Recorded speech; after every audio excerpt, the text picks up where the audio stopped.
Segera download Quran Tadabbur, Dia meraih tafsir kebaikan. dalam genggaman Anda. Bulan Ramadan adalah bulan Al-Quran.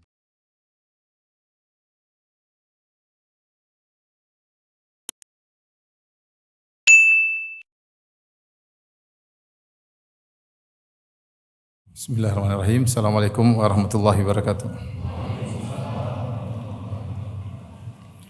Alhamdulillahi ala ihsani wa syukru lahu ala taufiqihi wa amtinani wa asyhadu an la ilaha illallah wahdahu la syarika lahu ta'ziman li sya'nih wa asyhadu anna Muhammadan abduhu wa rasuluhu da'ila ridwani. Allahumma salli alaihi wa ala alihi wa ashabihi wa ikhwani. Hadirin dan hadirat jamaah Masjid Saleh Hawa yang dirahmati Allah Subhanahu wa taala.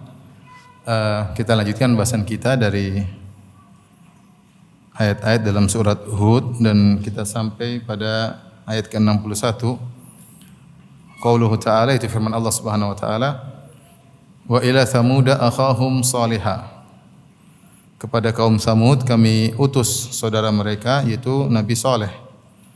Qala ya qaumi ibudullaha ma lakum min ilahin ghairuh. Maka beliau berkata, wahai kaumku, sembahlah Allah, tidak ada bagi kalian sembahan selain Allah. Huwa ansha'akum minal ardi. Allah lah yang telah menciptakan kalian dari tanah, dari bumi, wasta'marakum fiha, dan Dia telah menjadikan kalian sebagai pemakmur bumi tersebut. Fastaghfiruhu, beristighfarlah kepada Allah, tsumma tubu ilaih, kemudian bertobatlah kepadanya. Inna rabbi qaribun mujib. Sungguhnya Rabbku adalah hamba yang amat dekat. Hamba Allah adalah Rabbku adalah Tuhan yang sangat dekat kepada hambanya, mujib, dan mudah mengabulkan permohonan hambanya. Ikhwan dan akhwat yang dirahmati Allah Subhanahu wa taala, ini adalah kisah dari Nabi Saleh. Dan Nabi Saleh alaihissalam adalah salah satu dari 4 nabi-nabi Arab sebagaimana pernah kita sebutkan, yaitu Nabi Hud yang pertama, kemudian Nabi Saleh, kemudian Nabi Syuaib dan Nabi Muhammad sallallahu alaihi wasallam. Selain dari 4 nabi tersebut, semuanya bukan Arab. Dan Nabi Saleh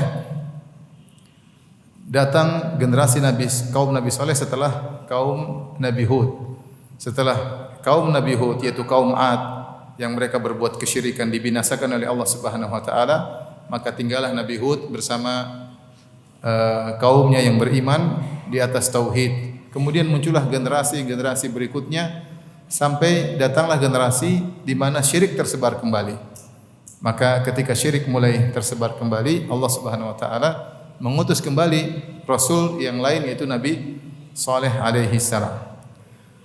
Oleh karenanya sebagian ulama berpendapat bahwasanya kaum Samud adalah keturunan kaum Ad. Ya, kita kemarin sudah jelaskan.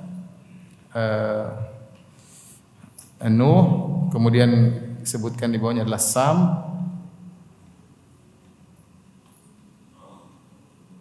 kemudian Iram, kemudian di bawahnya ada Ad. Nah, di bawah Ad ini ada beberapa generasi, kemudian Samud. Jadi pendapat banyak di ahli tafsir mengatakan bahwasanya kaum Samud ini adalah keturunan dari Ad. Dia keturunan dari Ad. Makanya ketika Allah menyebutkan dalam surat An-Najm tentang kaum Ad, kata Allah Subhanahu wa taala, wa annahu ahlaka 'adanil ula. Kata Allah Subhanahu wa taala, wa annahu ahlaka 'adanil ula. Dan Allah lah yang telah membinasakan kaum Ad yang pertama. Ini artinya kaum Ad yang pertama. Kaum Ad yang pertama. Kenapa disebut Adanil Ula, kaum Ad yang pertama? Untuk membedakan dengan kaum Ad yang kedua. Samud adalah kaum Ad yang kedua atau kaum Ad yang terakhir, yang belakangan. Jadi Allah menyebutkan kaum Ad-nya kaum Nabi Hud dengan wa annahu ahlaka 'adanil ula. Allah membinasakan kaum Ad yang pertama. Ada tambahan yang pertama untuk membedakan dengan kaum Samud, karena kaum Samud juga keturunan kaum Ad.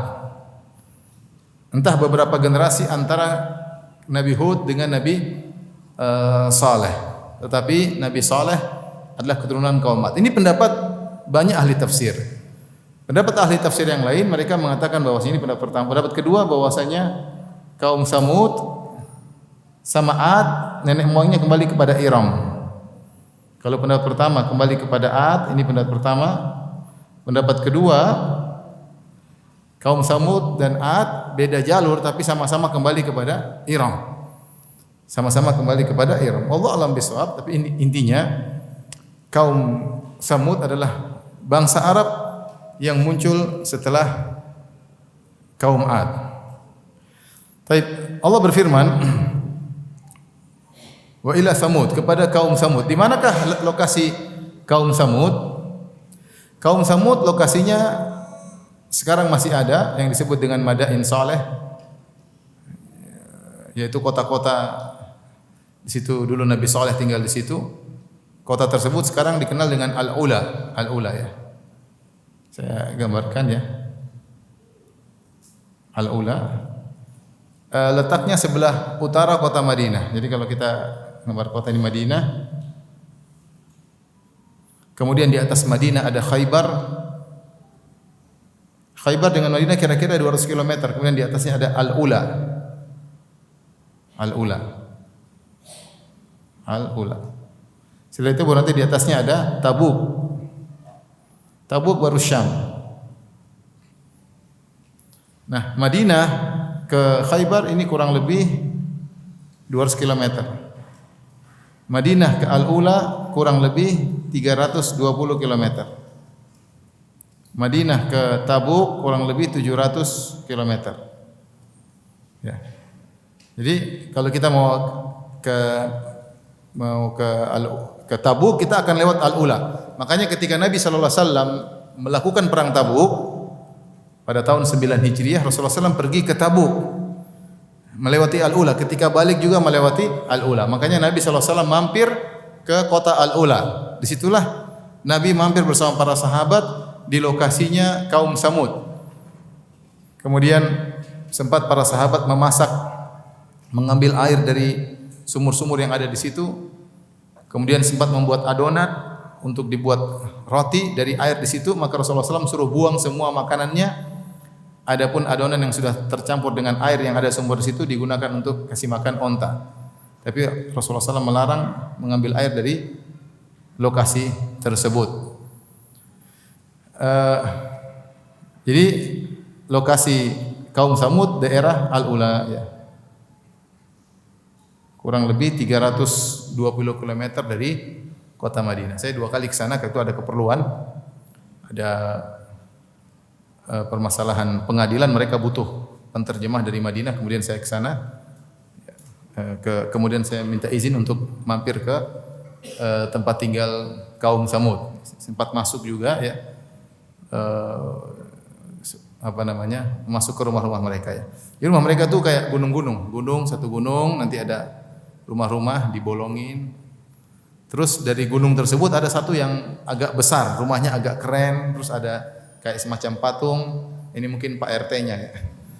Nanti kita pergi ke gunung sebelah juga gitu, ada banyak rumah tapi ada satu yang keren sendiri, yang istimewa daripada yang lainnya, itu mungkin RT yang lain ya. Jadi seperti itu. Tapi ketika saya masuk, saya melihat bahwasanya kaum Samud bukanlah kaum yang besar-besar seperti kaum Ad. Allah katakan wazadakum fil khalqi bastah. Kami tambahkan kepada, dan Allah tambahkan kepada kaum Ad tubuh yang besar. Tapi ketika Allah berbicara tentang kaum Samud, Allah tidak menyebutkan kelebihan kaum Samud dari sisi tubuh. Makanya kalau kita masuk ke rumah-rumah kaum Samud seperti biasa, tingginya juga enggak terlalu tinggi. Kita lihat juga lokasi tempat tidurnya juga biasa-biasa saja ya. Kita tidak merasa sedang masuk di rumah raksasa, tidak. Tapi kita merasa sedang masuk di rumah manusia yang ukurannya mirip-mirip dengan kita. Mirip-mirip dengan kita. Allah alam sepertinya tubuh mereka tidak ya seperti manusia sekarang. Berbeda dengan seperti Nabi Adam alaihissalam yang tingginya 60 hasta sekitar 30 meter. Kemudian kaum Ad juga yang Allah sebutkan wazadakum fil khalqi bastah. Allah tambahkan tubuh kalian yang besar. Adapun kaum Samud mereka tidak disebutkan keistimewaan mereka, seakan-akan tubuh mereka sama dengan manusia sekarang. Taib. Allah mengatakan wa ila samuda akhahum. Kami utus kepada kaum Samud saudara mereka Nabi Saleh. Akhahum maksudnya saudara mereka secara nasab. Qala ya qaumi ibudullaha ma lakum min ilahin ghairuh. Maka Nabi Saleh berkata kepada kaumnya, wahai kaumku, sembahlah Allah semata. Mereka berbuat kesyirikan. Ma lakum min ilahin ghairuh, tidak ada sesembahan yang pantas kalian sembah kecuali Allah Subhanahu wa taala. Kemudian Nabi Saleh berdalil dengan tauhid rububiyah untuk tauhid al-uluhiyah. Kata Nabi Saleh, huwa ansha'akum minal ardi wasta'marakum fiha. Dialah Allah, hanyalah Dia yang menciptakan kalian dari tanah, yaitu Allah ciptakan dari tanah Nabi Adam alaihissalam. Kemudian dari Nabi Adam lahirlah kalian. Kalian adalah keturunan Nabi Adam. Adam Allah ciptakan dari tanah. Ya, dalam hadis disebutkan Allah mengumpulkan berbagai macam tanah dari atas muka bumi ini dengan berbagai macam warna, kemudian Allah gabungkan, kemudian Allah ciptakan Nabi Adam. Makanya manusia berwarna-warni, ya. Berwarna-warni, ada yang putih, ada yang coklat, ada yang hitam, ada yang agak kehitaman, ada yang agak putih, ada yang agak coklat, ada yang kuning langsat, ada yang sawo langsat, ada yang sawo busuk, ada yang berbagai macam warnanya. Karena bumi ini tanahnya bermacam-macam, sehingga anak keturunan Adam juga bermacam-macam. Jadi huwa ansha'akum minal ardi. Dia yang telah menciptakan kalian dari bumi. Maksudnya nenek moyang kalian siapa? Adam alaihissalam. Kalau kita bukan dari bumi, kita dari pertemuan air mani dengan sel telur ovum, lahirlah kita. Tapi nenek moyang kita Adam alaihissalam diciptakan dari apa? Dari bumi. Jadi Nabi Saleh mengingatkan, kalian itu bukan cuma kalian, mbah-mbah kalian, nenek moyang kalian sampai Nabi Adam yang ciptakan siapa? Allah Subhanahu wa taala. Nenek moyang kalian dulu Adam alaihissalam yang ciptakan adalah Allah dari bumi. Tidak ada yang menciptakan Adam kecuali Allah Subhanahu wa taala. Kalau seandainya sembahan-sembahan kalian, berhala-berhala kalian ikut menciptakan Adam, bolehlah disembah. Wong ketika Nabi Adam diciptakan, berhala-berhala ini tidak ada. Ini baru ada. Bagaimana kalian mau menyembah berhala-berhala sementara yang menciptakan Nabi Adam dan nenek moyang kalian hanya Allah semata? Ini banyak dalam Al-Qur'an. Para anbiya, para nabi, mereka berdalil dengan tauhid ar-rububiyah untuk tauhid apa? Al-uluhiyah. Sebagaimana hanya Allah yang esa dalam menciptakan, dalam memberi rizki, dalam mengatur alam semesta, maka Dia pula yang esa untuk disembah. Tidak boleh ada yang disembah kecuali siapa? Allah. Maka di sini Nabi Saleh mengatakan, huwa ansha'akum minal ardi. Dia yang telah menciptakan kalian dari bumi, wasta'marakum fiha. Dan Dia yang telah menjadikan kalian memakmurkan bumi tersebut. Firman Allah, ista'marakum. Istamar. Ini ada khilaf di kalangan para ahli tafsir tentang makna istamar. Karena istamar dari wazan istaf'ala. Ini yang tahu bahasa Arab ya. Kalau enggak tahu ya sudahlah ya. Istaf'ala. Apa ada yang maknanya istaf'ala? Bisa artinya adalah tolabul fi'il. Itu tolabu, yaitu Allah tolaba imaratul ard. Maksudnya istamarakum, yaitu Allah Subhanahu wa taala memerintahkan kalian untuk memakmurkan bumi dengan bangun-bangunan yang perlu untuk kebutuhan kalian, dengan bangun-bangunan yang bermanfaat bagi masyarakat, bagi orang-orang yang hidup di atas muka bumi dengan tidak merusak bumi. Itu perintah Allah Subhanahu wa taala. Allah tidak menyuruh kalian untuk merusak bumi. Allah bukan ciptakan bumi untuk dikosongkan, tapi Allah menyuruh kalian untuk dimakmurkan, di antaranya dengan dibangun secara bangunan, kemudian juga dimanfaatkan dengan ditanam tanaman yang bermanfaat, bercocok tanam. Itu perintah Allah Subhanahu wa taala. Ini di antara tafsir sebagian ulama, istamarakum maksudnya talaba minkum imaratal ardi. Allah memerintahkan kalian untuk memakmurkan bumi. Ada yang mengatakan istaf'ala maksudnya dari af'ala, maknanya af'ala. Jadi istamarakum ay a'marakum, maknanya a'marakum. A'marakum ini juga dua pendapat di kalangan para ahli tafsir, di kalangan para salaf. A'marakum ada yang artinya adalah Allah menjadikan kalian pemakmur bumi ini. Dan ini yang kita dapatkan dalam terjemahan Al-Qur'an kita. Jadi Allah menjadikan kalian pemakmur bumi ini. Dan benar, kaum Ad mereka dijadikan memakmurkan bumi. Mereka dari sisi bangunan, tattakhiduna min suhuliha qusura wa tanhituna al-jibala buyuta. Di antara sifat-sifat kaum Samud, kata Allah, tattakhiduna min suhuliha qusura. Kalian membangun istana-istana di bagian bumi yang landai, bumi yang datar. Wa tanhituna al-jibala buyuta. Adapun gunung-gunung kalian pahat jadikan rumah. Sebenarnya Allah mengatakan kenapa mereka demikian? Karena mereka itu kalau bangun rumah di bawah sering rusak. Makanya mereka punya ide bikin bangunan dalam gunung. Gunungnya dipahat dijadikan rumah. Ada yang mengatakan mereka kalau musim panas tinggal di daerah datar mereka kepanasan. Maka mereka bikin ide membolongi gunung supaya dingin kalau dalam gunung. Jadi kalau musim dingin mereka masuk dalam gunung, kalau musim panas mereka di daratan. Intinya mereka punya dua model rumah, model di daratan dan model di gunung. Dan rumah di gunung tidak akan rusak-rusak. Adapun rumah yang ada di daratan benar rusak. Sekarang rumah-rumah itu sudah tidak ada yang mereka pernah bangun di atas daratan. Yang tersisa hanyalah rumah-rumah di gunung. Itulah kelebihan kaum Samud. Dan sebagian ahli sejarah mengatakan bahwasanya yang pertama kali punya keahlian membuat rumah dalam gunung adalah kaum Samud. Meskipun ada manusia-manusia lain yang juga bisa membuat rumah dalam gunung seperti di Yordania, di Petra, itu juga ada seperti itu, gunung dijadikan rumah. Tetapi yang pertama kali adalah kaum Samud. Jadi maksudnya istamarakum fiha ai a'marakum fiha, wazannya af'al. Istaf'ala maknanya af'ala. A'marakum. Nah, a'marakum ini pendapat pertama menjadikan kalian pemakmur bumi ini. Pemakmur bumi ini ada dua model. Yang pertama membangun bangunan.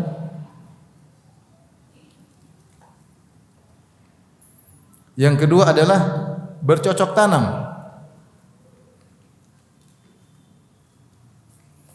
Jadi kaum Samud mereka juga bercocok tanam sehingga mereka punya tanaman yang banyak ya. Seperti dalam surat Asy-Syu'ara ayat 141 sampai 152, Nabi Saleh berkata kepada mereka, "Atutrakuna fi ma hahuna amin?" Apa kalian wahai kaum Samud akan dibiarkan aman terus sementara kalian berbuat kesyirikan? Kalian dalam kondisi nyaman, fi jannati wa uyun. Kalian tinggal di kebun-kebun, di taman-taman dan mata air, wa zuru'in dan banyak hasil-hasil tanaman, wa nakhlin banyak kebun-kebun korma, tal'uha hadhim yang di mana moyangnya halus. Jadi wa tanhitunal jibala buyutan farihin dan kalian menggali-gali batu kemudian dijadikan bangunan. Jadi mereka memakmurkan bumi ini dengan dua. Pertama membangun bangunan di tanah landai dengan bangun istana, kemudian yang kedua di dalam gunung. Kemudian mereka juga bercocok tanam. Ini makna istamarakum fiha. Allah telah menjadikan kalian mampu untuk memakmurkan bumi dengan bangun bangunan dan bercocok tanam. Pendapat kedua, ini kalau tidak salah diriwayatkan dari Mujahid atau Qatadah dari salaf, sebagian salaf, a'marakum maksudnya Allah jadikan kalian panjang umur. Ini kenikmatan juga. Sehingga para sebagian ahli tafsir mengatakan bahwasanya umur kaum Samud kurang lebih 300 tahun hingga 1000 tahun. Antum mau punya umur 1000 tahun? Jadi umur mereka a'marakum maksudnya Allah jadikan kalian panjang umur. Makanya mereka panjang umur, mereka bangun rumah di bawah rusak. Tapi kalau mereka bikin rumah dalam gunung enggak rusak-rusak. Mau 100 tahun, 200 tahun, 1000 tahun aman-aman saja. Kenapa mereka bikin bangunan di dalam gunung? Karena rumah mereka panjang umur. Ini di antara makna wasta'marakum fiha. Pendapat yang ketiga, wasta'marakum istaf'ala ini untuk lil mubalaghah. Lil mubalaghah. Ini kalau yang tahu bahasa Arab ngerti ya. Terkadang istaf'ala bukan maknanya tolak. tetapi maknanya adalah lil mubalaghah. Seperti firman Allah Subhanahu wa taala, yauman yakhafuna yauman kana syarruhu mustatira. Mereka takut, orang-orang beriman itu takut pada suatu hari di mana keburukannya mustatira. Harusnya Allah cukup mengatakan fi yaumin kana syarruhu ta'iran, bahwasanya atau syarruhu tara, yaitu bahwasanya keburukan di hari kiamat tersebut tersebar. Tapi Allah mengatakan mustatira pakai wazan istaf'ala. Artinya sangat tersebar. Ketika di hari kiamat tersebut, makanya Allah namakan dengan at-tamah, yaitu keburukan yang terjadi pada hari kiamat tersebar di mana-mana, tidak seorang pun bisa menghindar. Ini mustatira. Dan ini makanya ada makalah ditulis tentang istaf'ala, maknanya mubalaghah yang datang dalam Al-Qur'an. Di antaranya ini, di antaranya mustatira. Demikian juga ketika Syaukani menafsirkan firman Allah, yastaskhirun. Yastaskhirun, mengejek. Harusnya yaskharun sudah cukup. Yaskharun wazan apa? Yang biasa, yaskharun, yasakhira, ya fa'ila yaf'alu, sakhira yaskharun. Mereka mengejek Nabi SAW. Tapi karena mereka mengejek berlebih-lebihan, karena mereka mengejeknya berlebih-lebihan, Allah menggunakan wazan istaf'ala, yastaskhirun. Mereka sangat mengejek Nabi SAW. Jadi istaf'ala bisa diartikan sangat, itu mubalaghah, hiperbola. Seperti juga ista'la. Sungguhnya Ali sudah cukup. Laqad aflahal yauma man ista'la. Sungguh beruntung orang yang tinggi hari ini. Ista'la itu lebih tinggi lagi daripada sekedar ala, ya. Oleh karenanya tafsiran yang ketiga ini maksudnya Allah benar-benar menjadikan mereka nyaman di atas muka bumi. Zaman itu ukuran nyaman, punya rumah mewah, punya tempat tinggal yang indah, makanan cukup. Paham? Siapakah mereka? Kaum Samud. Punya rumah di tanah landai, Masya Allah. Punya rumah dalam gunung, punya taman-taman, punya kebun-kebun, mata air keluar, sungai. Sudah, itu raja zaman itu, ya. Meskipun lebih enak kita sekarang, ya. Jadi kita ini lebih enak daripada raja-raja, ya. Raja-raja dulu meskipun mereka kaya pakai kipas angin, kita pakai AC, Masya Allah. Raja-raja dulu meskipun mereka kaya, mereka tetap naik kuda, kita naik mobil, Masya Allah, nyaman. Lebih enak kita atau raja-raja dulu? Lebih enak mana? Lebih enak raja-raja dulu. Karena raja-raja dulu istrinya banyak. Itu saja yang kalian kalah. Tapi kalau sisi kenikmatan yang lain kita menang. Apa raja-raja dulu? Mau raja ini, raja anu pakai kipas angin gini. Kita tinggal jalan AC, Masya Allah, suhunya mau diputar berapa, makan lebih enak daripada mereka. Kita ini raja-raja sebenarnya kalau mau dipikirkan, ya. Tapi siapa yang mau mikirin? Baik. Maksud saya ini kita bicara tentang zaman itu. Jadi Allah mengatakan wastamarakum fiha, maksudnya Allah benar-benar membuat kalian nyaman di atas muka bumi tersebut. Karena kalian sudah punya semuanya. Rumah di tanah landai ada, rumah di gunung juga ada. Kalian punya mata air yang muncul, kalian punya kebun-kebun, itulah tanda kenyamanan pada zaman tersebut, dan itu kalian miliki. Makanya Allah mengatakan istaf'ala. Ini khilaf di kalangan para ulama tentang makna istaf'ala. Bisa maknanya istaf'ala talabul fi'il, bisa maknanya af'al, bisa maknanya mubalaghah, ya. Mubalaghah. Tapi tafsir ini tidak bertentangan. Ini namanya tafsir tanawwu, ya, ikhtilaf tanawwu. Karena mereka benar, mereka memang diberi kenyamanan, dan kenyamanan mereka sangat nyaman, dan mereka juga diberi umur apa?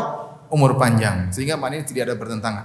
Maksud dari Nabi SAW mengingatkan mereka wasta'marakum fiha adalah untuk mengingatkan tentang nikmat-nikmat yang Allah berikan kepada mereka. Lihatlah berbagai macam kenikmatan. Kalian dari tidak ada menjadi ada. Kalian dulu di alam semesta ini enggak ada. Hal ata 'alal insani hainun minad dahri lam yakun syai'an madhkura. Bukankah pernah datang suatu masa di mana manusia tidak disebut sama sekali? Enggak ada sama sekali.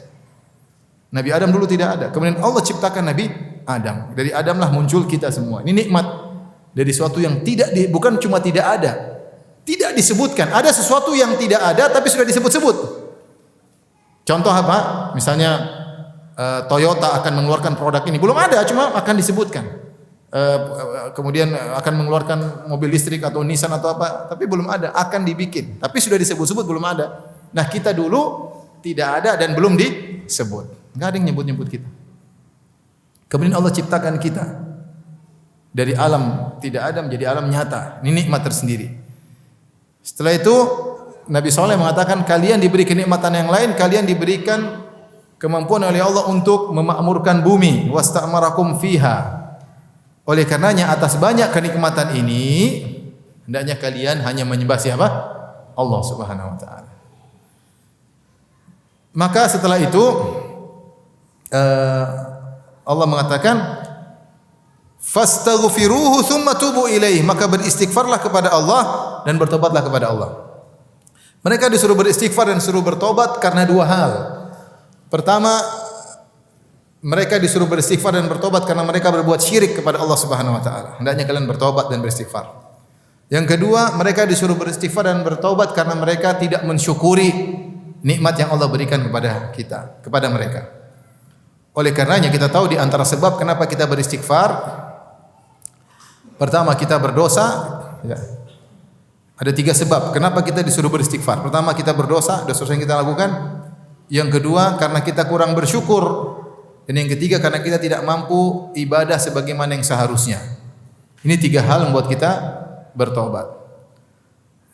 Pertama, kita berdosa, kita sering berdosa, kita astagfirullah, berdosa. Dosa pandangan, dosa penglihatan, banyak dosa. Dosa hati. Di antaranya kita bertobat juga gara-gara kita kurang bersyukur. Banyak nikmat yang Allah berikan pada kita, namun kita tidak pandai mensyukuri nikmat tersebut. Padahal di antara bukti bersyukur atas nikmat adalah beribadah kepada Allah Subhanahu wa taala.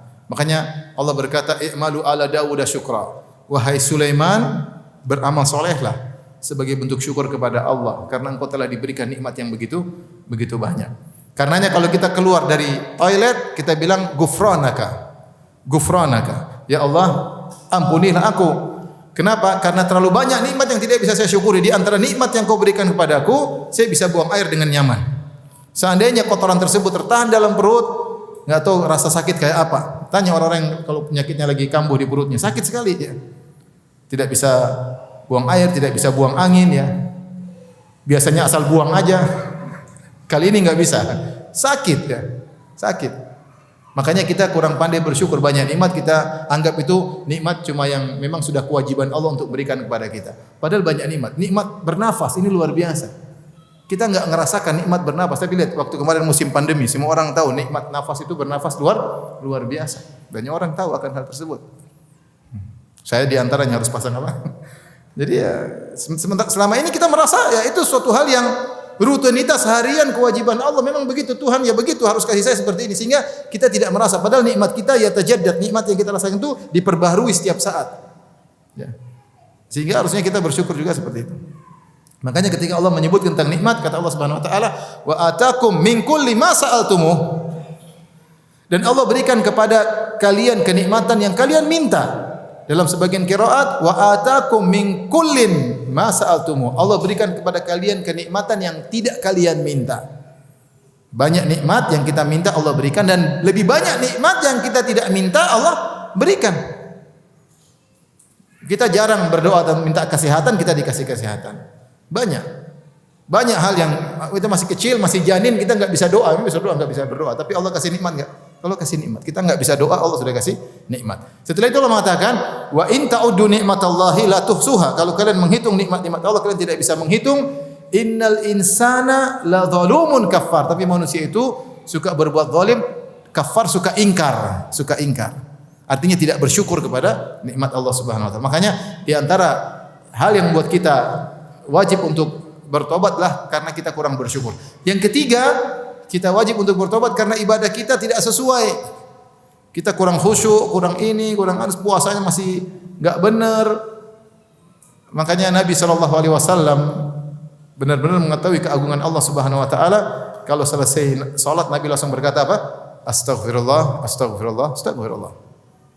Itu Nabi yang salatnya sempurna luar biasa. Dia merasa salat ini masih belum sebagaimana harusnya keagungan Allah Subhanahu wa taala, apalagi salatnya kita ya.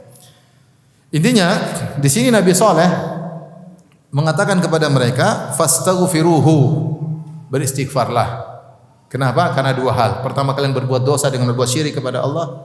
Yang kedua, kalian kurang apa? bersyukur. Karena Allah telah jadikan kalian menguasai bumi dengan berbagai macam kenikmatan, ternyata kalian kurang bersyukur. Kemudian yang menakjubkan sini, kata Nabi Saleh di penghujung ayat, Inna Rabbi qaribum mujib. Sungguhnya Rabbku adalah qarib, maha dekat, mujib, maha mengabulkan. Maha dekat yaitu maha dekat dengan rahmatnya, dengan karunia-Nya, dengan kasih sayangnya. Ya. Dan sifat al-qurb, sifat dekat Allah Subhanahu wa taala ini hanya terkait dengan orang-orang yang bertakwa kepada Allah Subhanahu wa taala. Orang yang berzikir kepada Allah maka Allah dekat dengan dia. Ya, orang yang berdoa kepada Allah, Allah dekat dengan dia. Orang yang sedang menundukkan dirinya, Allah dekat dengan dia. Aqrabu ma yakunul abdu min rabbih wa huwa sajid. Kondisi Allah paling dekat dengan seorang hamba ketika seorang sedang apa? Sujud. Wa idza sa'alaka ibadi anni fa inni qarib. Kalau hambaku bertanya kepadaku, katakan aku sangat dekat. Ujibu da'wata da'i idza dan itu aku dekat dengan orang yang sedang berdoa. Allah dekat dengan orang yang sedang berdoa. Seperti ini juga, fastaghfiruhu wa tubu ilaihi tsumma tubu ilaihi. Orang yang beristighfar dan taubat, Allah dekat dengan dia. Hal ini berbeda dengan sifat al-ma'iyah. Nanti kalau kita belajar asma sifat, ada namanya sifat al-ma'iyah. Sifat al-ma'iyah, sifat kebersamaan terbagi dua. Ada namanya al-ma'iyah al-amah, ada al-ma'iyah al-khasah. Allah bersama dengan makhluknya dengan kebersamaan umum. Artinya Allah melihat mereka dengan ilmu Allah, dengan penglihatan Allah, dengan pendengaran Allah, dan dengan ilmu Allah. Allah bersama kita seluruhnya. Wa huwa ma'akum aina ma kuntum. Allah bersama kalian dimanapun kalian berada. Wa huwa ma'ahum aina ma kanu. Allah bersama mereka dimanapun mereka berada. Bukan secara zat, tapi secara apa? Ilmu. Dimanapun seorang, Allah tahu tentang dia. Tapi di sana namanya kebersamaan khusus. Yang bukan hanya sekedar Allah mengetahui, tapi Allah menolong. Seperti firman Allah Subhanahu wa taala tentang perkataan Nabi Muhammad SAW kepada Abu Bakar, ya. La tahzan innallaha ma'ana. Jangan sedih, sungguhnya Allah bersama kita. Ini bersama kita ini bukan bersama umum, tapi kebersamaan khusus, artinya Allah memperhatikan kita secara spesifik dengan memberikan pertolongan. Seperti Nabi Musa alaihissalam ketika dikepung, di depan ada Laut Merah, di belakang ada Fir'aun. Kemudian teman-temannya berkata, murid-muridnya berkata, innala mudrakun, kita bakalan ketangkap Fir'aun. Mau lari kemana? Depan Laut Merah, belakang pasukan Fir'aun. Kata Nabi Musa alaihissalam, kalla inna ma'iya rabbi, sungguhnya Rabbku bersamaku. Maksudnya bersama bukan cuma sekedar Allah tahu, tapi Allah akan apa? Menolong. Sehingga sifat al-ma'iyah ada dua. Ada ma'iyah yang umum, yaitu Allah bersama siapapun, orang kafir, Allah bersama mereka, karena Allah tahu mereka. Ada kebersamaan khusus, yaitu kebersamaan yang disertai dengan apa? Pertolongan. Adapun sifatul qurb, kedekatan, tidak ada umum, tidak ada khusus, cuma khusus. Hanya khusus kepada orang-orang yang beribadah. Makanya sifat qarib, sifat dekatnya Allah hanya datang kepada kondisi-kondisi tertentu. Seorang hamba sedang berdoa, seorang hamba sedang berzikir. Ya, kata Nabi sallallahu alaihi wasallam, arbi ala anfusikum fa innakum la tad'una asamma wala ghaiban. Ya.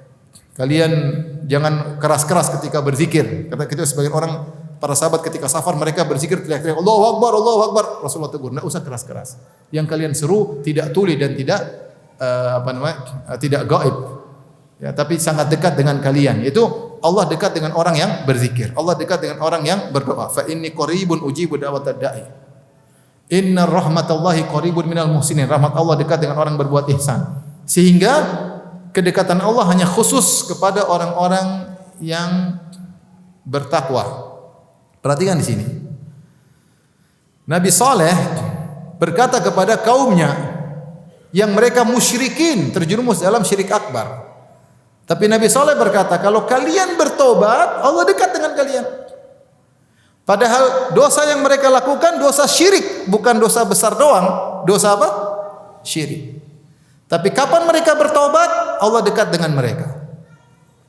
Langsung Allah dekat dengan mereka. Makanya kata Nabi Saleh, fastaghfiruhu tsumma tubu ilaihi inna rabbi qarib. Istighfarlah dan bertobatlah, sungguhnya Rabbku dekat dengan kalian kalau kalian beristighfar. Nah, itu kalau orang kafir saja bertobat Allah dekat, bagaimana dengan orang beriman? Maka seorang jangan pernah ragu untuk istighfar dan untuk bertobat. Kalau Anda istighfar dan Anda bertobat, Allah dekat dengan kalian. Innallaha yuhibbut tawwabin. Allah mencintai orang-orang yang bertaubat. Kalau Allah cinta, Allah dekat.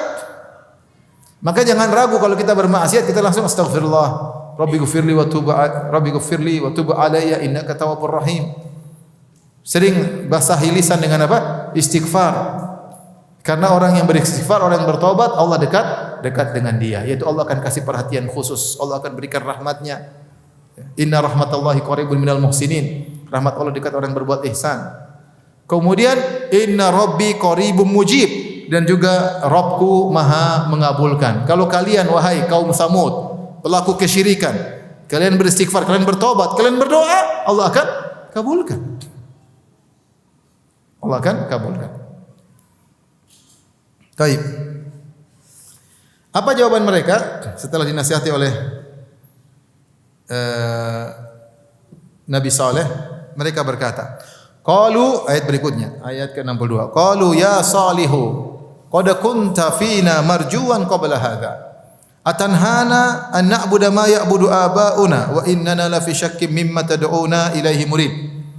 Yang artinya, wahai Saleh, sungguhnya kamu ini sebelumnya adalah orang yang kami harapkan. Jadi mereka bilang, ya Saleh, kamu dulu kami harapkan jadi pemimpin kami. Kamu cerdas, kamu pintar, kamu begini, kamu.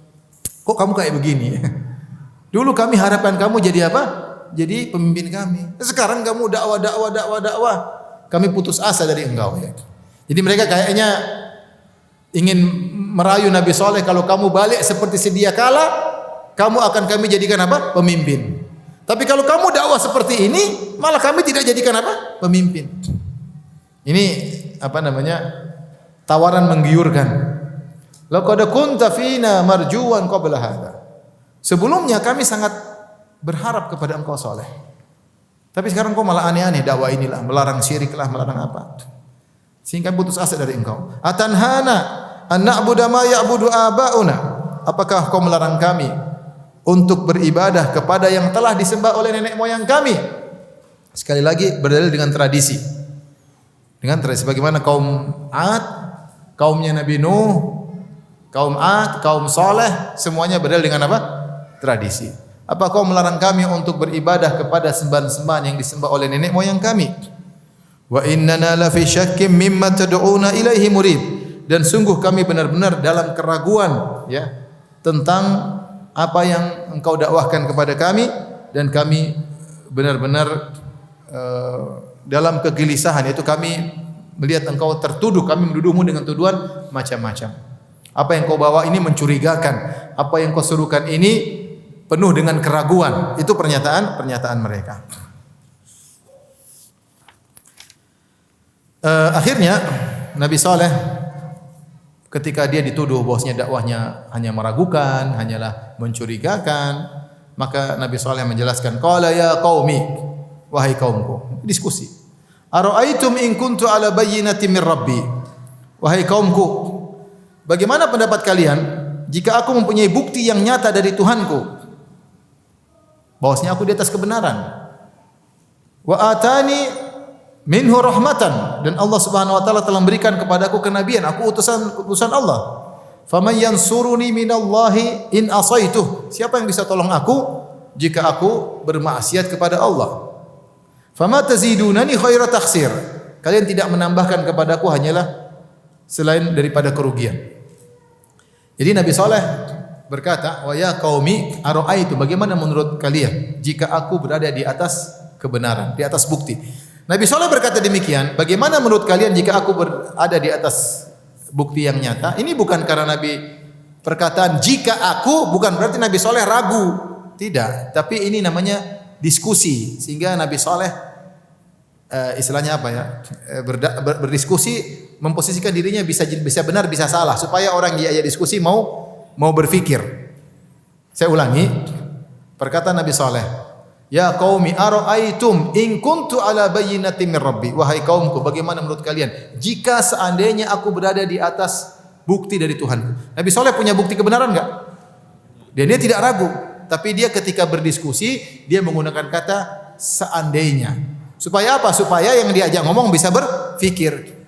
Beda kalau bilang saya benar ya, mungkin yang diajak ngomong kamu ngaku-ngaku aja. Tapi coba bagaimana kalau saya punya ini? Bagaimana kalau saya ini? Ini sekedar untuk metode dalam hiwar, metode dalam diskusi supaya lawan bicara bisa mengerti, bukan karena dia ragu, tapi ini sekedar metode dalam apa? diskusi ya. Wa inna au iyyakum la ala hudan au fi dhalalim mubin. Seperti kata Nabi sallallahu alaihi wasallam dalam ayat yang lain, Nabi Muhammad berkata kepada orang-orang musyrikin, kami atau kamu yang di atas petunjuk atau sesat. Nabi kasih kemungkinan, ya kalau kami yang benar, kamu yang sesat.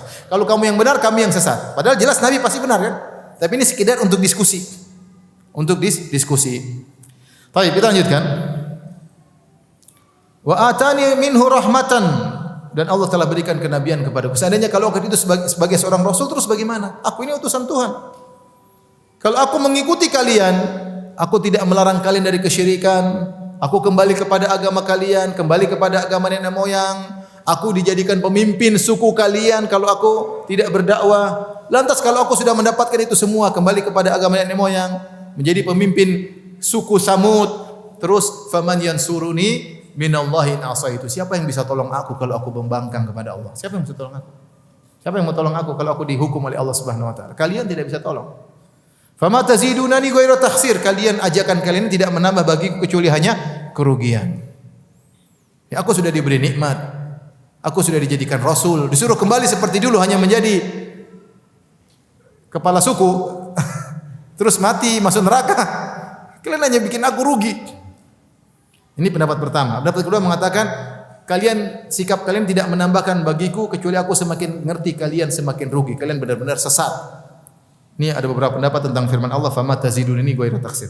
Taib, setelah itu Nabi Saleh datangkan bukti. Wa ya qaumi hadhihi naqatullahi lakum ayah. Wahai kaumku, inilah bukti bagi kalian onta Allah Subhanahu wa taala. Onta Allah. Taib, banyak buku tafsir menyebutkan sebab muasal munculnya onta soleh ini. Tapi semua datang dalam riwayat, tidak ada riwayat yang sahih, tapi disebut oleh para ahli tafsir. Ibnu Katsir menyebutkan dalam tafsirnya dan banyak ahli tafsir. Jadi suatu hari Nabi Saleh berdakwah, kemudian kaumnya sudah bosan, soleh, dakwah melulu. Kami enggak bakalan beriman. Terus mereka bilang, kalau kamu mau kami beriman, coba penuhi keinginan kami. Apa keinginan kalian? Mereka nantang.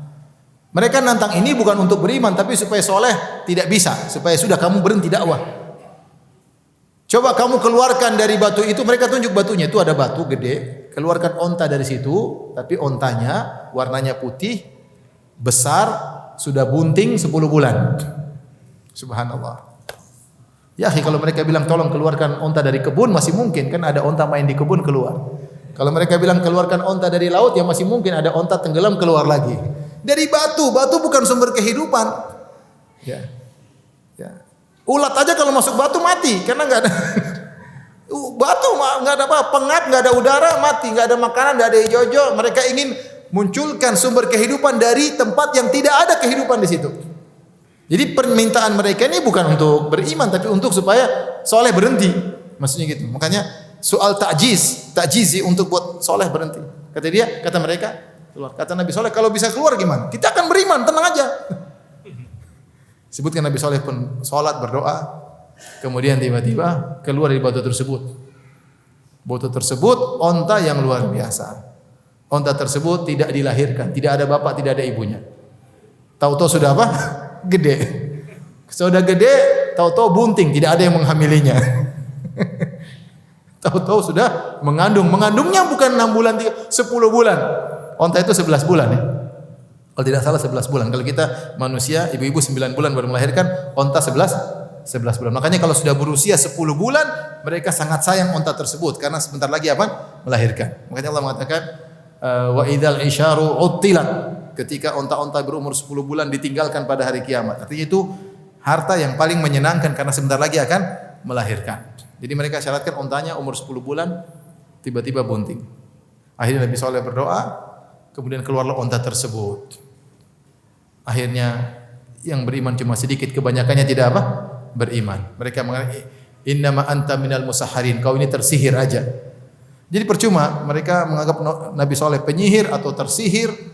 Ya, walau fatahna alaihim babam minas sama'i fadhallu fihi ya'rujun laqalu innama sukkirat absaruna bal nahnu qaumun mashhurun. Kata Allah, seandainya kami bukakan bagi mereka pintu-pintu langit, kemudian kami pasang tangga supaya mereka bisa naik ke langit, toh mereka tidak bakalan beriman. Laqalu, mereka akan berkata, innamas sikrat, sesungguhnya kita sedang disihir. Mata kita disihir sehingga yang kita lihat ini hanyalah sihir semata. Sehingga ketika para nabi, para anbiya alaihimussalam membawa bukti-bukti mukjizat, mereka hanya mengatakan penyihir, selesai. Nabi Musa alaihissalam ketika mendatangkan mukjizat yang menunjukkan kesaktian luar biasa, kata mereka, innahu lakabirukum alladhi allamakum sihir. Musa ini justru bosnya para tukang sihir. Kalian cuma anak buahnya, ini bosnya ya. Kalian sudah kerjasama di luar. Ini bos kalian ya, percuma. Makanya Nabi Saleh alaihissalam mendatangkan mukjizat yang luar biasa, toh mereka tidak beriman. Makanya Allah mengatakan tentang onta Nabi Saleh, kata Allah Subhanahu wa taala, wa ya qaumi hadhihi naqatullah. Perhatikan, naqatullah. Naqatullah itu onta Allah, diidhafakan kepada Allah, disandarkan kepada Allah. Ini namanya idhafatut tasyrif. Disandarkan kepada Allah untuk pemuliaan, seperti Baitullah, rumah Allah. Bukan Allah tinggal di rumah itu, tapi rumah milik Allah, tapi disandarkan kepada Allah karena apa? Karena kemuliaan. Ka'batullah, Ka'bahnya Allah. Rasulullah, utusannya Allah. Seperti naqatullah, onta milik Allah. Artinya onta ini spesial. Dan keistimewaan onta ini banyak. Pertama tadi, dia langsung besar tanpa kecil. Langsung besar tanpa proses. Kecil, kemudian besar, langsung besar. Yang kedua, dia lahir tanpa ayah dan ibu. Tidak dilahirkan, tahu-tahu muncul. Dari tidak ada menjadi ada. Onta-onta yang lainnya pasti dari perut ibunya. Dari proses, dari kecil, ini enggak langsung ada. Kemudian berikutnya langsung bunting. 10 bulan tanpa ada jantannya. Tahu-tahu ada isinya. Ya Allah Maha Kuasa. Ontanya besar. Kemudian onta ini menakjubkan. Laha syirbun walakum syirbun yaumi ma'lum. Hadhi onta ini dia kalau sudah minum, jadi aturan terhadap onta ini Nabi Saleh kasih aturan. Ini onta yang kalian minta-minta ini. Aturannya pertama, ala tamassuha bisu'in. Ini kata Allah Subhanahu wa taala, fadharuha hadhihi naqatullahi lakum ayah. Ini adalah onta Allah sebagai tanda keesaan Allah Subhanahu wa taala. Fadharuha, biarkanlah dia berjalan di atas muka bumi. Ta'kul fi ardillah, biarkan, tidak boleh kalian ganggu. Ini bumi Allah, dia makan di mana sih terserah. Wala tamassuha bisu'in, jangan kalian ganggu dia sedikit pun. Fayakhudzakum adzabun qarib, maka kalian akan ditimpa dengan adab yang dekat, yang segera. Jadi unta ini pertama tidak boleh diganggu. Kalau dia lewat tidak boleh diganggu. Kata Nabi Saleh, fadharuha ta'kul, biarkan dia makan kemana saja, mau makan di sana, makan di sini, masuk kebun kalian, terserah. Ini aturannya. Kalian yang minta kan? Wala tamassuha, jangan sentuh dia. Apalagi memukul, sentuh aja enggak boleh, sentuhan mengganggu enggak boleh. Dihadang aja enggak boleh. Dia lagi lewat kemudian dihadang ini enggak boleh. Apalagi dipukul, apalagi dibunuh, jelas enggak boleh. Kalau kalian berani ganggu onta Allah Subhanahu wa taala, fayakhudzakum adzabun qarib. Kalian akan ditimpa dengan adab yang sangat dekat. Di antara keistimewaan onta ini, ya. Wa nabbihum annal ma'a qismatun bainahum kullu syirbin muhtadar. Kata Allah, wahai Saleh, kabarkan kepada mereka, mereka punya sumur di sana di kota Al-Ula. Sumur tersebut sumber airnya banyak. Sumur ini dibagi dua, sehari onta Saleh yang minum. Besoknya onta Nabi Saleh, ontanya Allah tidak minum, mereka yang ambil air dari sumur. Tiap hari begitu. Jadi sehari buat ontanya Nabi Saleh, sehari buat mereka. Tetapi kalau ontanya Nabi Saleh sudah minum, dia akan mengeluarkan susu yang sangat banyak dan mereka boleh ambil susu tersebut. Jadi mereka sehari minum air tawar, sehari minum air susunya ontanya Nabi Saleh. Sehari minum air tawar, sehari minum susunya onta Nabi Saleh. Tapi mereka jengkel. Kita diatur-atur onta ya. Masa enggak boleh ke sumur? Artinya mereka jengkel sama Nabi Saleh, mereka cari alasan aja. Nah, kita harus selesaikan ini onta. Akhirnya disebut dalam buku tafsir, ada seorang wanita yang sangat jengkel sama Nabi Saleh karena ngelarang-ngelarang tradisi. Akhirnya wanita ini punya anak-anak yang cantik. Dia bilang, siapa yang bisa bunuh onta Nabi Saleh, saya nikahkan dengan putriku. Dan putrinya terkenal cantik. Maka muncullah seorang lelaki, kata Allah, idzim ba'atha ashqaha. Maka muncullah seorang lelaki yang paling celaka. Disebut namanya adalah Kidar atau Qudar bin Salif. Qudar bin Salif ini dia bangun, dia kuat, dia kokoh, anak buahnya banyak. Semua orang enggak ada yang berani ngorek-ngorek onta Nabi Saleh karena mereka tahu ini onta ajaib. Bukti bahwasanya ada Tuhan, kok tiba-tiba muncul onta dari tidak ada menjadi ada tanpa proses. Ini ada Tuhan, tapi ya mereka terjebak dengan tradisi. Tapi ketika disuruh bunuh enggak ada yang berani. Yang berani satu orang namanya Qudar bin Salif. Disebutkan ketika dia mau ragu-ragu untuk bunuh, maka putri wanita tadi keluar kemudian dia buka cadarnya. Ini langsung Qudar bin Salif langsung tergerak hatinya, semakin semangat ya. Sudah lihat cewek cantik, pokoknya tinggal bunuh onta dapat cewek. Maka akhirnya dia pun maju, dia bukan cuma mengganggu onta bahkan dia bunuh. Fa aqaruha, dia sembelih onta tersebut. Subhanallah. Akhirnya kata Allah di sini, fa aqaruha. Padahal Nabi SAW sudah bilang, adzabun qarib, kalau kalian bunuh akan datang adab yang segera. Tapi karena mempertahankan tradisi dan karena ingin dapatkan wanita cantik, akhirnya mereka pun menyembelih. Di sini perhatikan Allah menggunakan kata jamak plural, fa'aqaruha. Mereka pun menyembelih onta tersebut, membunuh onta tersebut. Padahal yang melakukan cuma satu orang, Qudar bin Salif. Kata Allah, idzim ba'atsa ashqaha. Maka bangkitlah seorang yang paling celaka di antara mereka yang bunuh onta tersebut. Meskipun yang eksekutor cuma satu orang, tapi Allah sandarkan perbuatan tersebut kepada mereka seluruhnya. Kenapa? Karena perbuatan Qudar bin Salif sang eksekutor ini disetujui oleh yang lainnya. Disetujui oleh yang lainnya. Sehingga orang yang setuju dengan maksiat, dosanya sama dengan orang yang melakukan maksiat tersebut. Meskipun dia tidak lakukan, tapi dia dukung, dia provokasi, dia setuju, dosanya sama. Makanya Allah Subhanahu wa taala mengatakan fa'aqaruha. Ya, fa'aqaruha. Sama seperti misalnya ada kemaksiatan terjadi, ada kesyirikan. Sudah. Saya enggak syirik tapi oke-oke saja. Bagus-bagus saja syirik. Sama aja kamu syirik. Saya enggak syirik tapi bagus nyembah berhala. Ya, bagus nyembah mayat-mayat hidup boleh, bagus ya. Bagus minta berdoa sama nabi-nabi boleh, bagus. Bagus minta kepada bintang-bintang, bagus itu ya, itu keyakinan bagus harus dilestarikan. Meskipun kalau kamu, saya enggak. Saya menyembah Allah Subhanahu wa taala. Sama, hukumnya sama. Karena kamu mendukung itu. Paham? Jadi orang yang mendukung kemaksiatan meskipun dia tidak melakukan, hukumnya sama dengan eksekutor maksiat tersebut. Dalilnya ini. Kata Allah fa'aqaruha, maka mereka pun menyembelih onta tersebut. Setelah mereka menyembelih onta tersebut, heboh ya. Maka Nabi Saleh datang kepada mereka ingatkan. Faqala tamatta'u fi darikum thalathata ayyam. Silakan kalian senang-senang di rumah kalian 3 hari saja. Habis 3 hari, dzalika wa'dun ghairu makdzub. Ini adalah janji Allah yang tidak akan salah, bukan dusta. Apa yang saya sampaikan ini benar. Setelah 3 hari kalian akan dapat siksaan dari Allah Subhanahu wa taala.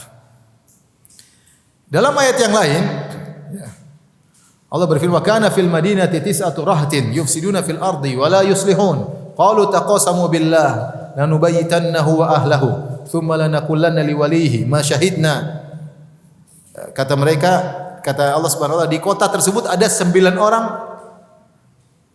pelaku kerusakan. 9 orang ya. Bukan 9 naga. 9 apa? 9 orang. Mereka ini pembesar-pembesar kaum Samud. Mereka pembesar-pembesar kaum Samud, ketika sudah tahu ontanya sudah mati dan mereka telah divonis oleh Nabi Saleh 3 hari kalian akan mati. Kata mereka, sekalian kita bunuh Saleh dulu sebelum kita mati. Akhirnya mereka taqasamu billah, mereka bersumpah demi Allah. Mereka percaya sama Allah. Taqasamu billah. Allah menyebutkan dengan kata tersebut. Qalu taqasamu billah. Marilah kita bersumpah dengan Allah. Lanubayyitannahu, kita malam ini kita bunuh Saleh wa ahlahu, kita bunuh dia dan istri anak-anaknya. Tsumma lanaqulanna liwalihi, kemudian kita sampaikan kepada keluarganya, ma syahidna mahlika ahlihi wa inna la shadiqun. Kami enggak tahu Saleh mati sendiri, kami enggak tahu. Jadi mereka sudah rencanakan malamnya kita bunuh, besoknya kita pura-pura enggak tahu. Nanti kalau kabilah-kabilah Nabi Saleh atau kerabatnya datang, enggak tahu, enggak ngerti. Kata Allah, wa makaru makran wa makarna makran wa hum la yash'urun. Mereka bikin makar, kami juga bikin makar. Ternyata ketika mereka ingin malamnya ingin bunuh Nabi Saleh, mereka mati duluan sebelum yang lainnya. Yang lainnya mati 3 hari lagi, mereka sudah mati, sudah tewas di luar. 9 apa tadi? 9 penjahat ya. 9 orang. Kemudian Nabi Saleh mengatakan, tamatta'u fi darikum thalathata ayyam. Silakan kalian bersenang-senang 3 hari, ingat ini janji tidak akan terluputkan.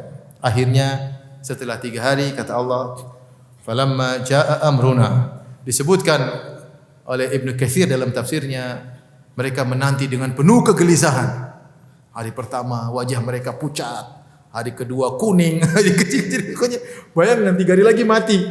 Udah bingung, disebut ada yang mereka gali kuburan sendiri. Mereka bingung, mereka tahu soleh benar. Seharusnya kan mereka bertobat kan? Makanya Allah sebutkan sebenarnya mereka menyesal. Fa aqaruha fa asbahu nadimin. Dalam Al-Qur'an Allah mengatakan, mereka menyembelih onta kemudian mereka menyesal. Yang 9 tadi tidak menyesal, tapi yang lain semua menyesal. Nah, kalau menyesal harusnya apa? Bertobat. Tapi mereka tidak bertobat. Harusnya mereka tidak soleh, ampun enggak. Mereka takut tapi mereka siapa tahu tidak jadi. Tapi mereka ada yang sambil gali kuburan mereka. Pokoknya mereka nunggu, hari pertama pucat, hari kedua kuning, wajah mereka tiap hari bertambah. Sampai akhirnya ketika lewat 3 hari tersebut, mereka menanti siksaan. Kata Allah, falamma jaa amruna najjayna salihan walladzina amanu ma'ah birahmatin minna.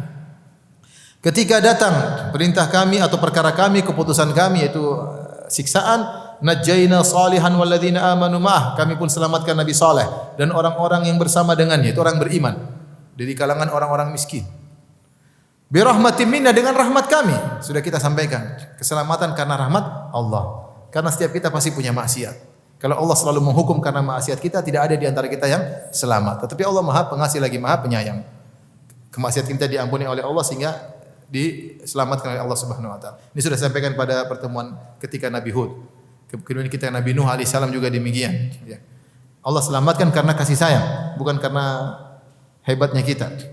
Wa min khizyi yaumi idz, dan Allah selamatkan mereka dari kehinaan hari tersebut. Kehinaan yang menimpa kaum Samud. Inna rabbaka huwal qawiyyul aziz. Sungguhnya Rabbmu Maha kuat dan Maha perkasa. Allah bisa menjalankan apa yang Allah inginkan. Kata Allah, wa akhadhal ladzina zalamus sayhatu, maka orang-orang zalim tersebut yaitu para pelaku kesyirikan dari kaum Samud, mereka pun ditimpa dengan as-sayha. Sayha itu suara yang keras. Di sini Allah menggunakan kalimat as-sayha yaitu masdar dengan ta marbutah, artinya satu suara keras aja. Satu suara keras aja, enggak usah 2 kali 3 kali, sekali saja. Mereka terkena suara yang keras, fa asbahu fi diyarihim jathimin. Jadilah mereka terjungkal di rumah-rumah mereka jathimin. Jathimin itu lutut mereka di tanah sampai kepala mereka juga di tanah. Seperti orang lemas kemudian mati dalam kondisi bertekuk lutut, wajah tapi kepala mereka tersungkur di mana? Di tanah. Jathimin. Kata Allah, perhatikan, ka'allam yagnau fiha. Seakan-akan mereka tidak pernah tinggal di situ. Seakan-akan mereka tidak pernah ada di situ. Artinya cepat sekali, zret, selesai. Suara keras, mati. Seakan-akan mereka enggak pernah hidup sebelumnya. Seakan-akan mereka enggak pernah tinggal di situ sebelumnya. Benar-benar sekali langsung tewas. Ya. Ala inna Tsamuda kafaru rabbahum. Sungguhnya kaum Tsamud telah kufur kepada Rabb mereka. Ala bu'dan li Tsamud. Ketahuilah bahwasanya sungguh kaum Tsamud jauh daripada rahmat Allah Subhanahu wa taala, kebinasaan bagi kaum Tsamud. Sebutkan dalam ayat-ayat yang lain, kaum Tsamud disiksa oleh Allah dengan 3 siksaan, yaitu sa'iqah, sayha dan rajfah. Sa'iqah, sayha dan rajfah. Sayha, suara kencang itu ternyata bukan suara saja, disertai dengan sa'iqah, dengan halilintar. Fa akhadhathumus sa'iqatu wa hum yanzurun. Maka datanglah halilintar dengan suara yang keras, halilintar disertai guntur, suara yang keras yang buat mereka mati. Wa hum yanzurun, mereka melihat. Bayangkan mereka melihat halilintar. Jadi mereka melihat itu, melihat siksaan yang datang, itu sudah tersiksa sebelum terkena siksaan. Paham? Melihat siksaan datang menuju kita, itu sudah siksaan sendiri sebelum siksaan apa? Mengenai. Sama, melihat kenikmatan, sudah nikmatnya sendiri sebelum kita rasakan nikmat tersebut. Contoh, antum baru beli mobil baru. Antum belum naik tapi Masya Allah. Sudah baru lihat sudah senang belum? Apalagi kalau sudah naik. Rumah baru lihat, Masya Allah, belum tempati sudah senang. Melihat fotonya sudah bahagia, apalagi ditempati. Maka mereka, Allah mengatakan, fa akhadhatumus sa'iqatu wa hum yanzurun. datanglah lintar menghantam mereka, mereka dalam kondisi melihat halilintar tersebut. Dalam ayat yang fa akhadathumur rajfah, maka mereka ditimpa dengan goncang gempa yang sangat berat. Jadi 3, sayhah, sa'iqah, rajfah sekaligus datang. Begitu menimpa mereka, mereka tewas seketika. Ka'lam yaghnaw fiha, seakan-akan mereka tidak pernah tinggal di situ. Inilah ikhwan dan akhwat yang Allah Subhanahu wa taala, kisah tentang Nabi Saleh alaihissalam ya, bersama orang-orang yang sombong, yang angkuh, yang sekarang sudah tidak ada, tetapi tempat-tempat mereka masih ada di kota Al-Ula, Kabupaten Al-Ula, masuk dalam provinsi Madinah, di utara kota Madinah sekitar 320 km ya. Kalau kita ke sana kita bisa melihat bagaimana bekas-bekas tempat tinggal mereka, bukti bahwasanya mereka dulu pernah ada. Makanya Allah sering sebutkan tentang kaum Samud karena orang-orang Quraisy tahu akan mereka. Orang Quraisy tahu tentang kaum Samud itu pernah hidup, mereka tahu karena Samud Arab, kaum Ad juga Arab. Makanya Allah sering sebutkan kaum Ad, kaum Samud, kaum Fir'aun. Kaum Fir'aun meskipun Mesir tapi ceritanya tersohor. Adapun kaum Samud, kaum Ad dekat dengan orang Quraisy. Seharusnya mereka mengambil pelajaran. Itu dulu kaum-kaum yang hebat, bahkan lebih hebat daripada Abu Jahal dan teman-temannya. Abu Jahal apa bisa pahat gunung? Enggak bisa. Abu Jahal enggak bisa. Enggak punya kebun, enggak punya taman. Ya. Terus sombong. Sementara kaum Ad yang lebih hebat dari Abu Jahal, kaum Samud yang lebih hebat dari Abu Jahal pun binasa karena kesombongannya, apalagi kalian wahai Abu Jahal CS. Demikian apa yang saya sampaikan. Kalau ada yang bertanya saya persilahkan. Wallahu taala alam bisawab. Insyaallah pekan depan kita akan bahas Nabi Lut ya, Nabi Lut, Nabi Ibrahim alaihissalam. Tapi demikian saja kajian kita, insyaallah kita akan pekan depan. Kurang lebih mohon maaf, wabillahi taufiq wal hidayah. Assalamualaikum warahmatullahi wabarakatuh.